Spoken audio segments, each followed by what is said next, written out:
Part 2, Section 3. How Little John lived at the sheriff's house.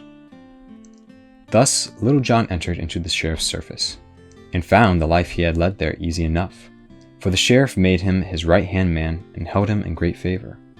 He sat nigh the sheriff at meat, and he ran beside his horse when he went to hunting, so that, what with hunting and hawking a little, and eating rich dishes and drinking good sack, and sleeping until late hours in the morning, he grew as fat as a stall-fed ox. Thus things floated easily along with the tide, until one day when the sheriff went to hunting, there happened that which broke the smooth surface of things.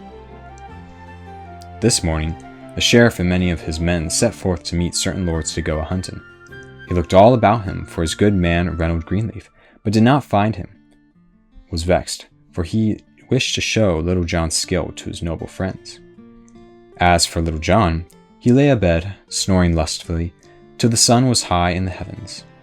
At last he opened his eyes and looked about him, but did not move to arise.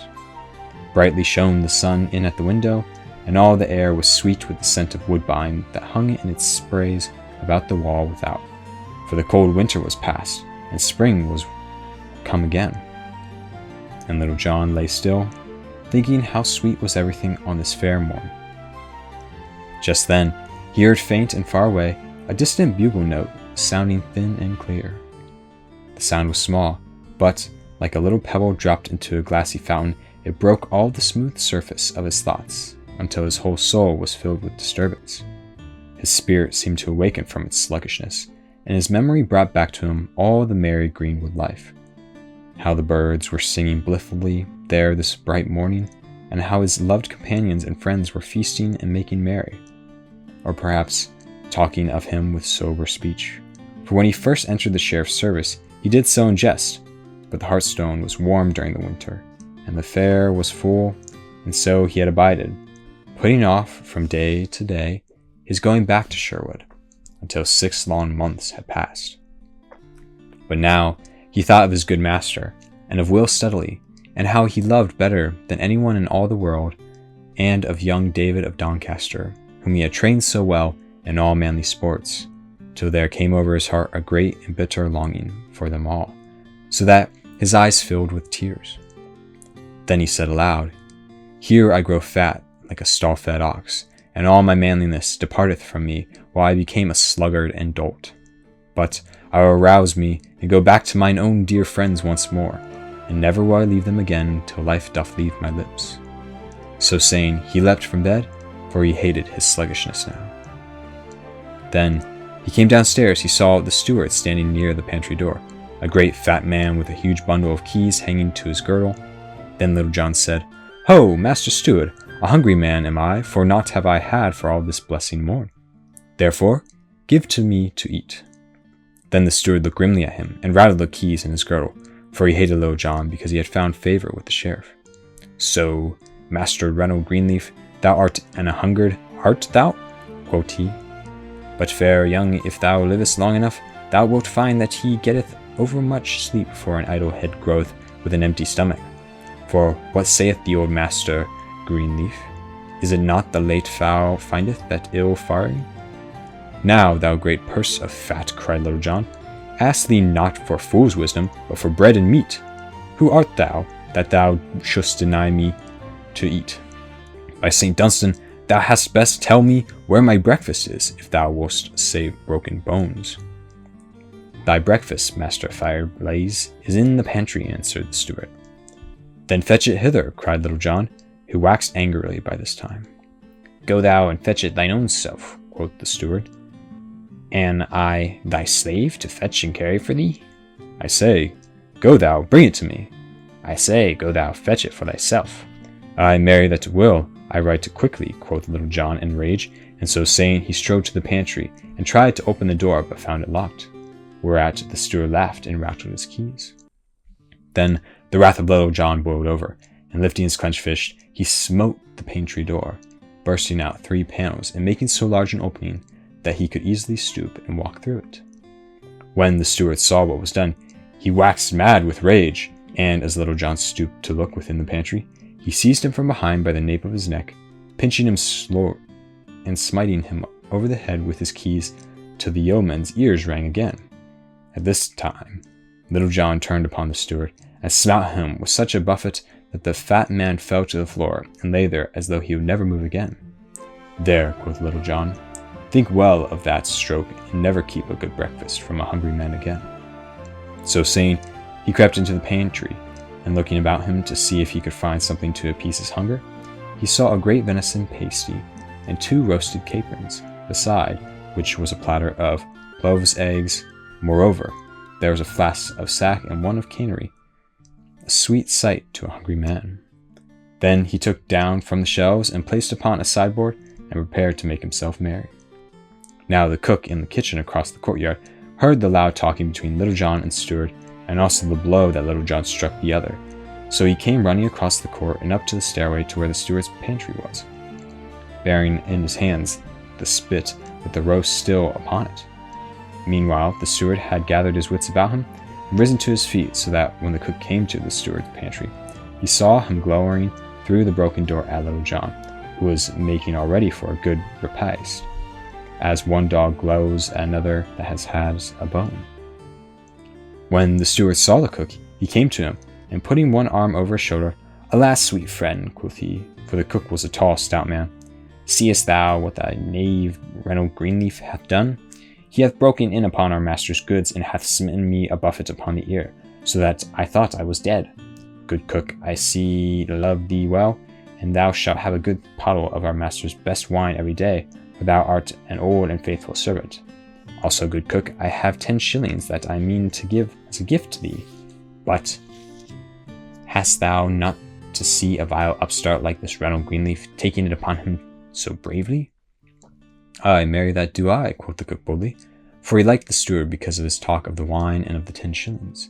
"Get thee gone straight away to thy room, and I will bring out this knave by his ears." So saying, he laid aside his spit and drew the sword that hung by his side, whereupon the steward left as quickly as he could, for he hated the sight of naked steel. Then the cook walked straightway to the broken pantry door, through which he saw Little John tucking a napkin beneath his chin and preparing to make himself merry. "Why, how now, Reynold Greenleaf," said the cook, "thou art no better than a thief, I wot. Come thou straight forth, man, or I will carve thee as I carved a stuck-bean pig." "Nay, good cook, bear thou thyself more seemly, or else I will come forth to thy dole. And most times I am as yearling lamb, but when one cometh between me and my meat, I am a raging lion, as it were." "Lion or no lion," quoth the various cook, "come thou straight away, else thou art a coward heart as well as a knavish thief." "Ha!" cried Little John, "coward's name have I never had, so look to thyself, good cook, for I come forth straight, and roaring lion I did speak of but now." Then he, too, drew his sword, and came out of the pantry. Then, putting themselves in position, they came slowly together with grim and angry looks. But suddenly Little John lowered his point. "Hold, good cook," he said. "Now I bethink me it were ill of us to fight with such good vitals standing so nigh, and such a feast as would befit 2 stout fellows such as we are. Marry, good friend, I think we should enjoy this fair feast ere we fight. What sayest thou, jolly cook?" At this speech the cook looked up and down, scratching his head in doubt, for he loved good feasting. At last he drew a long breath and said to Little John, "Well, good friend, I like thy playing right well. So, pretty boy, say I, let us feast with all my heart, for one of us may sup in paradise before nightfall." So each thrust his sword back into his scabbard and entered the pantry. Then, after they had seated themselves, Little John drew his dagger and thrust it into the pie. "A hungry man must be fed," quoth he. "So, sweet chuck, I help myself without leave." But the cook did not lag far behind, for straightway his hands were also deeply thrust within the goodly pastry. After this, neither of them spoke further, but used their teeth to better purpose. But, though neither spoke, they looked at one another, each thinking within himself that he had never seen a more lustily fellow than the one across the board. At last, after a long time had passed, the cook drew a full, deep breath, as though of much regret, and wiping his hands upon the napkin, for he could eat no more, Little John also had enough, for he pushed the pastry aside as though he would say, "I want thee by me no more, good friend." Then he took the bottle of sack, and he said, "Now, good fellow, I swear by all that is bright, that thou art the stoutest companion at eating that ever I had. Lo, I drink thy health. So saying, he clapped the flask to his lips and cast his eyes aloft, while the good wine flooded his throat. Then he passed the pottle to the cook, who also said, Lo, I drink thy health, sweet fellow. Nor was he behind Little John in drinking any more than in eating. Now, quoth Little John, thy voice is right round and sweet, jolly lad. I doubt thou canst sing a ballad more blithely, canst thou not? Truly, I have trolled one now and then, quoth the cook, yet I would not sing alone. Nay, truly, said Little John, that were but ill courtesy. Strike up thy ditty, and I will sing afterwards sing one to match it, if I can. So be it, pretty boy, quoth the cook, and hast thou ever heard the song of the deserted shepherdess? Truly, I know not, answered Little John, but sing thou, and let me hear. Then the cook took another draught from the pottle, and, clearing his throat, sang right sweetly, the song of the deserted shepherdess. In Lenten times, when leaves wax green, and pretty birds began to mate, when lark-cloths sing, and thus, I ween, his stock dove cooth soon and late, fair Phyllis sat beside a stone, and thus I heard her make her moan, O willow, willow, willow, willow, I'll take me of thy branches fair, and twine a wreath to deck my hair. The thrush hath taken him as she, the robin too, and eke the dove. My robin hath deserted me, and left me for another love. So here by brookside all alone, I sit me down and make my moan, O willow, willow, willow, willow, I'll take me of thy branches fair, and twine a wreath to deck my hair. But ne'er came hearing from the sea, and good as he were in the tide, young Corndon come over the lea, and sat him Phyllis down beside. So presently she changed her tone, and gained to cease her from her moan. O willow, willow, willow, willow, thou mayest and keep thy garlands fair, I want them not to deck my hair.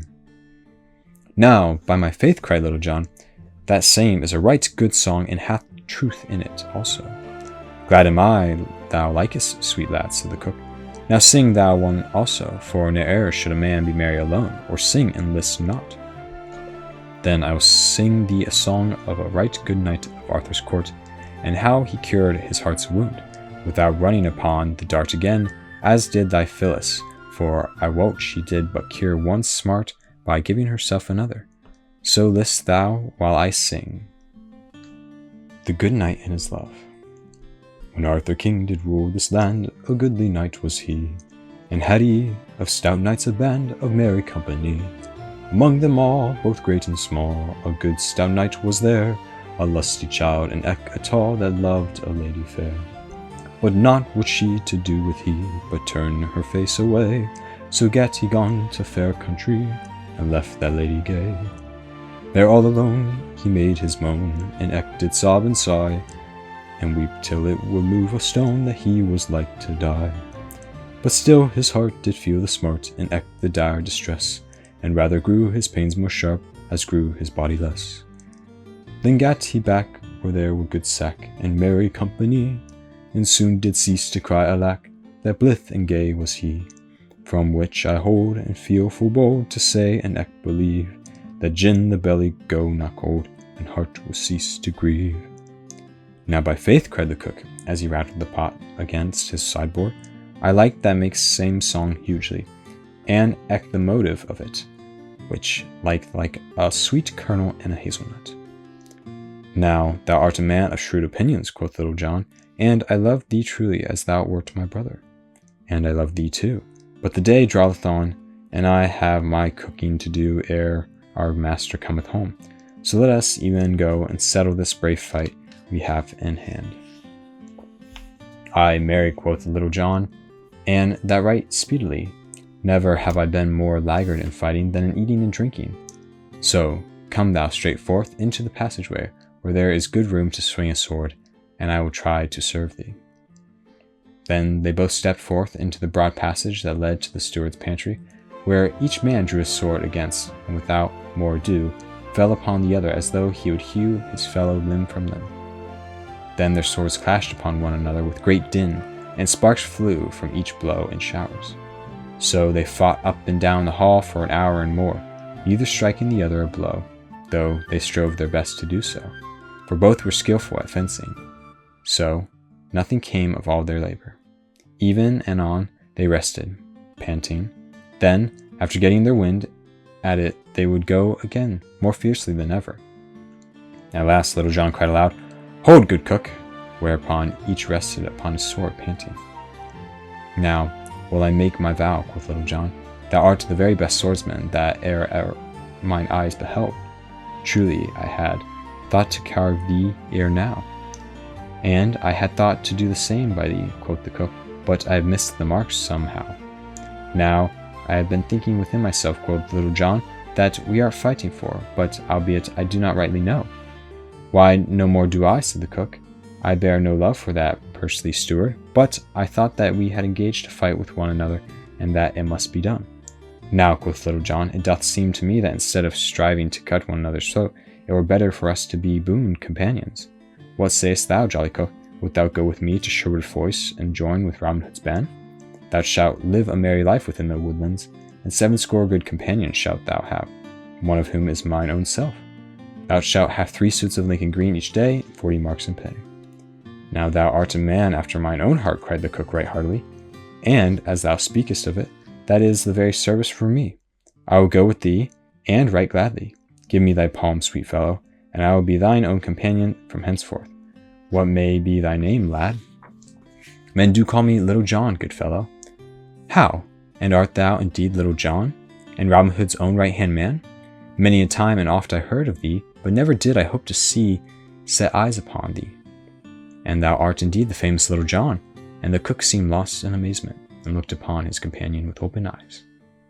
"I am Little John indeed, and I will bring to Robin Hood this day a right stout fellow to join his merry band. But ere we go, good friend, it seemeth to me to be a vast pity that, as we have had so much of the sheriff's food, we should not also carry off some of his silver plate to Robin Hood as a present from his worship." "Aye, marry it is," said the cook. And so they began hunting about, and took as much silver as they could lay hands upon, clapping it into a bag, and then they had filled the sack, they set forth to Sherwood Forest. Plunging into the woods, they came at last to the greenwood tree, where they found Robin Hood and the 70 of his merry men lying upon the fresh green grass. When Robin and his men saw who it was that came, they leaped to their feet. "Now welcome," they cried. "Now welcome, Little John, for long hath it been since we have heard from thee, and though we all knew that thou hadst joined the sheriff's service." "And how hast thou faring all these long days?" said Robin Hood. "Right merrily have I lived at the Lord Sheriff's house," answered Little John, "and I have come straight hence. See, good master, I have brought thee his cook, and even his silver plate." Thereupon he took Robin Hood and his merry men that were there with them, all that had befallen him since he had left them to go to the fair at Nottingham town. Then all shouted with laughter, except Robin Hood, but he looked grave. "Nay, Little John," said he, "thou art a brave blade and a trusty fellow. I am glad thou hast brought thyself back to us, and with such a good companion as the cook, whom we all welcome to Sherwood. But I like not so well that thou hast stolen the sheriff's plate like some paltry thief. The sheriff hath been punishing us, and hath lost 300 pounds, even as he sought to despoil another. But he hath done not that we should steal his household plate from him." Though Little John was vexed with this, he strove to pass it off with a jest. "Nay, good master," quoth he, "if thou thinkest the sheriff give us not the plate, I will fetch him, and he may tell us that his own lips he grieveth it all to us." So saying, he leaped to his feet, and was gone before Robin could call him back. Little John ran for full 5 miles, till he came to where the sheriff of Nottingham and a gay company were hunting near the forest. Then Little John came to the sheriff. He doffed his cap, and bent his knee. "God save thee, good master," quoth he. "Why, Reynold Greenleaf," cried the sheriff, "whence comest thou, and where hast thou been?" "I have been in the forest," answered Little John, speaking amazingly, "and there I saw a sight such as never before man's eyes beheld. Yonder I saw a young hart, all in green from top to toe, and about him was a herd of 70 deer, and they too were all of green from head to foot. Yet I dared not shoot, good master, for fear lest they should slay me." "Why, how now, Reynold Greenleaf," cried the sheriff, "art thou dreaming, or art thou mad, that thou dost bring me such a tale?" "Nay, I am not dreaming, nor am I mad," said Little John, "and if thou wilt come with me, I will show thee this fair sight, for I have seen it with mine own eyes. But thou must come along, good master, lest to the others frighten them, and they get away. So the party all rode forward, and Little John led them downward into the forest. Now, good master, quoth he at last, we are nigh where I saw this herd. Then the sheriff descended from his horse, and bade them wait for him until he should return. And Little John led him forward through a close copse until suddenly they came to a great open glade, at the end of which Robin Hood sat beneath the shade of the green oak with his old merry men all about him. See, good sheriff, he quoth, like Little John, yonder is the hart of which I spake to thee. At this the sheriff turned to Little John and said bitterly, Long ago I thought I remembered thy face, but now I know thee.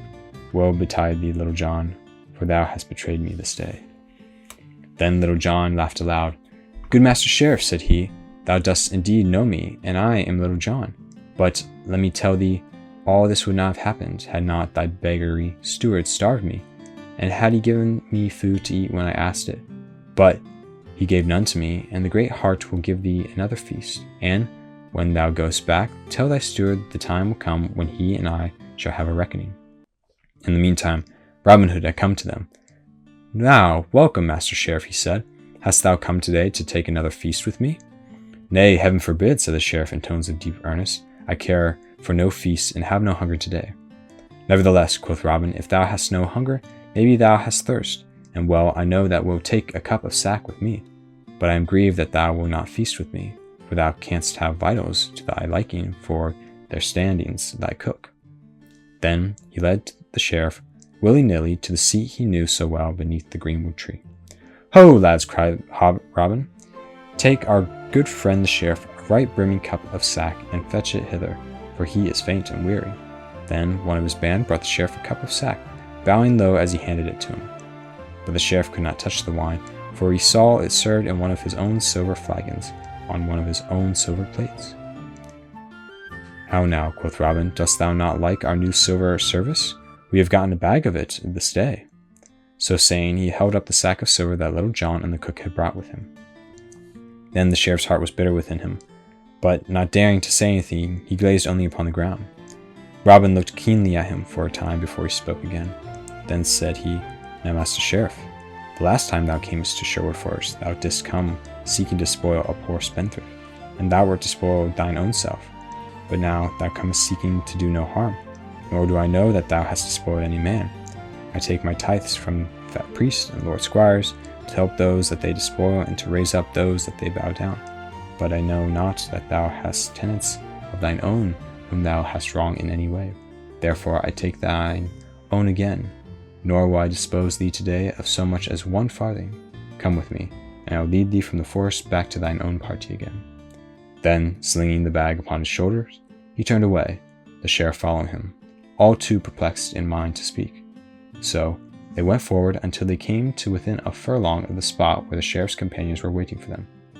Then Robin Hood gave the sack of silver back to the sheriff. Take thou thine own again, he said, and hearken to me, good sheriff. Take thou a piece of advice with it. Try thy servants well ere thou dost engage them again so readily. Then turning, he left the other standing bewildered with the sack in his hands. The company that waited for the sheriff were all amazed to see him come out of the forest bearing a heavy sack upon his shoulders. But though they questioned him, he answered never a word, acting like one who had walks in a dream. Without a word, he placed the bag across his nag's back, and then, mounting, rode away, all following him. But all the time there was a great turmoil of thoughts within his head, tumbling one over the other. And thus ends the merry tale of Little John, and how he entered the sheriff's service.